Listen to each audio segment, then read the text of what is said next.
Oh my actual goodness. Hello everybody, welcome back to a brand new Louie on video. I am back after 1 month after being on vacation. If you want to see that vlog, link is in the description below or top card on the right. Anyway, welcome back to a brand new video. Today we're going to be reviewing the Segway Ninebot A3 Pro e-kick scooter. What? It's just an ordinary crabby. Oh my goodness! Why am I reviewing the exact same, gibberish. Why am I reviewing the same type of scooter as I did in the last video? Well, there's a very good reason why, and, there is a lot of reasons. Like, there's a lot. But, we'll explain that in a couple seconds.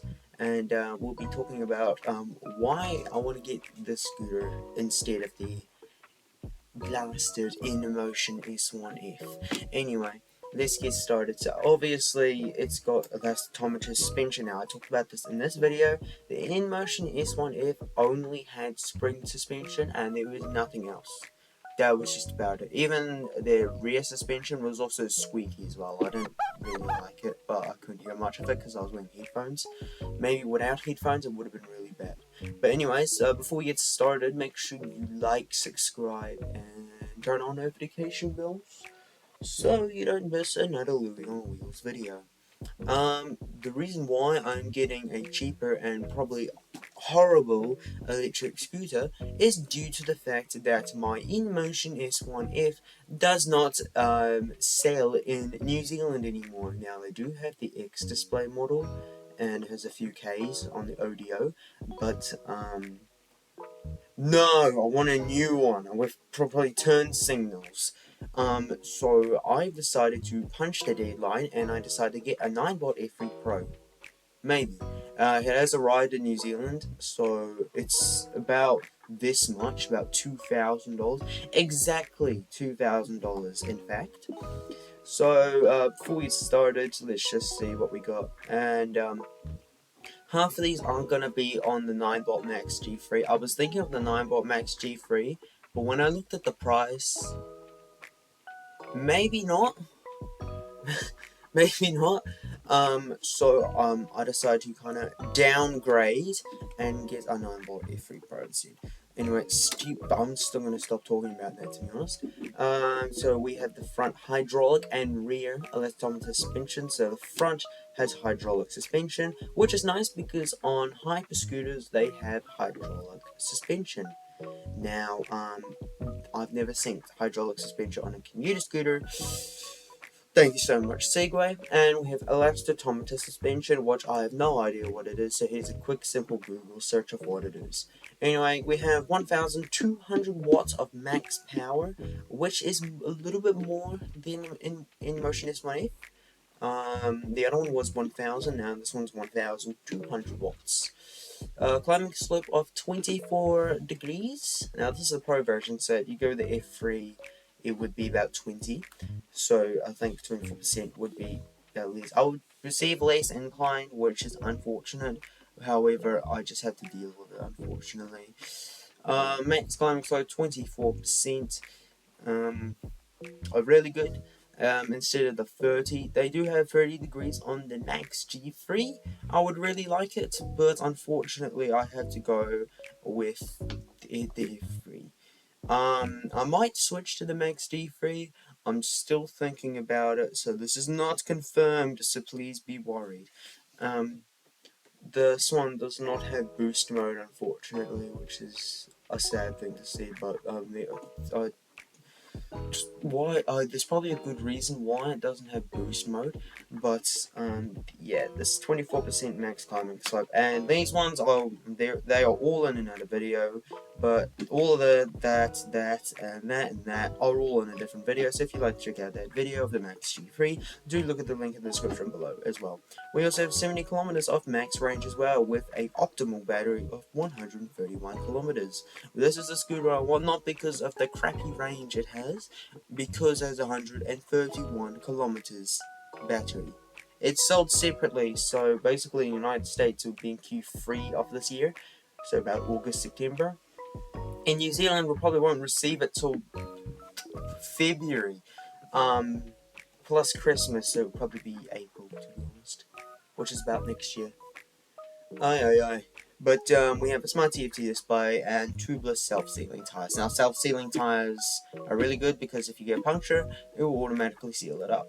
Now, in Motion S1A, it didn't have self-sealing tires, but it did have tubeless tires. But it didn't have any self-sealing, which was a shame. Bright lighting system has a line at the top. On the D version, you unfortunately will not have a light at the top due to some law. We've got comfort commute here, and this is all the comfortability. So front and rear suspension, so dual suspension, and then the next one you got elastotomy suspension at the back as well. We also have 10-inch self-sealing tires for extra stability, comfort, and they can instantly seal punctures with low maintenance performance for a hassle-free ride. So if you do get a puncture, you don't always need to look at it. It will automatically seal it up using some nice little gel that they use inside. We also have a large footboard, so the footboard has been increased from the F2. So now the F3 Pro now has an extendable board up by 180 by 510. So as you can see, it has bigger. So if you have like a size 13 shoe, so if you have size 13, I'm sure you have a little bit more space than the F2. With all God, I'm stuttering you. We have ergonomic ease and control. So with this electric scooter, it does have curved handlebars, which on the new type of Gen 3 scooters, they all have curved handlebars, which are really nice. Even the multi-function button, I'll give you a rundown. Customizable button mode, turn signals, and a off and flashlight. It also has an auto headlight in case you don't want to turn it on, but I kind of probably want anything to be auto, to be honest. We also have a twist throttle and a thumb throttle, so if you want to use chest throttle, you can. If you want to use front throttle, that's fine. Also dual brakes as well, and 32 kilometers of top speed, and that's how fast it goes. I'm very impressed that it would have two. Over the road, so as you can see here, this is the thing I was talking about before. High torque, brushless motor, and power seamless rides on different city streets. As you can see, pretty nice. This is the inside of the motor, as any motor would call it, and 24% on max climbing slope. Also, we have Seg range, which is if what you call it before on the Max G2, which was Seg ride, and they call it Seg range this time on the G3s. So on sport mode, you get 50 kilometers at 25 kilometers. On flat roads, so if you were going on hills, you probably receive about 30. Eco mode at 15 k's an hour, we go about 70. Coming down here, this is a few photos of the scooter as well, coming down here, and two electric scooters, and this is the zone when you ride it around in your new whip. We also have 93 kilometers with sport mode if you have an optimal battery. I would be assuming that this battery would probably cost about $100 US, which will probably be at $300 to $200. We also have 131 kilometers on eco mode as well if you want to have an adventure. For my opinion, the port down here, this little rubber piece down here, I feel like that might be a USB port for like charging phones, but I'm not quite sure of yet. I don't know if you have to charge the battery and the scooter separately, but from what the looks of the picture, most likely will be. And then down here we have Ride Smarter, 2.4-inch Smart TFT display, so you got navigation, calls, and then you got obviously the information this way. So as you can see here, this is what you'll receive. Someone calls you, and this is obviously your trip data down here. On eco mode is a bit different. The speed is about here, and then the range is up there, which is pretty nice to see as on eco mode. It probably does give you a little bit of range anxiety, so there you go. This also has Apple Find My as well, so if it does get stolen, you can track it down. Pairing it up with AirLock as well, that will make it extra secure. Also have BMS 2.0 battery management system, which has all of these things. Also an IPX7 water resistant battery pack. Also has undervoltage protection as well. Front and rear disc brakes as well, so disc brakes are pretty nice. However, you do need to change the brake pads often if you are one of those people. But brake pads are really good for disc brakes as well, but you just kind of have to be like really precise with putting it together if you want to like upgrade them. So just be careful with that one. If you want to do like upgrade them, unfortunately you do need to like have it nice and precise, but that should be easy as well. Also the stability enhancement system. Now before we get started, the stability enhancement system has an angle, so going on a walk mode it is nice and pretty much stable, which is really good because a lot of people have said it is really stable. We also have slip resistance, which is Segway's TCS, which is traction control. So even at high speeds and slippery surfaces, which will cut off the motor if it notices, I think, an abdominal amount of power as well. And we also have a 6-watt headlight, which is 3 times brighter than the F2 and 2 times illuminating distance from the F2 Pro.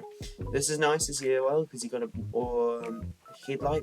Hopefully you can turn this off if you want to be one of those people that battery saver people. And then down here, this is the built-in turn indicators. Turn indicators are basically on every commuter scooter. However, some of them are all rubbish, but this one is really good because it's nice and bright and you can be seen from a mile away.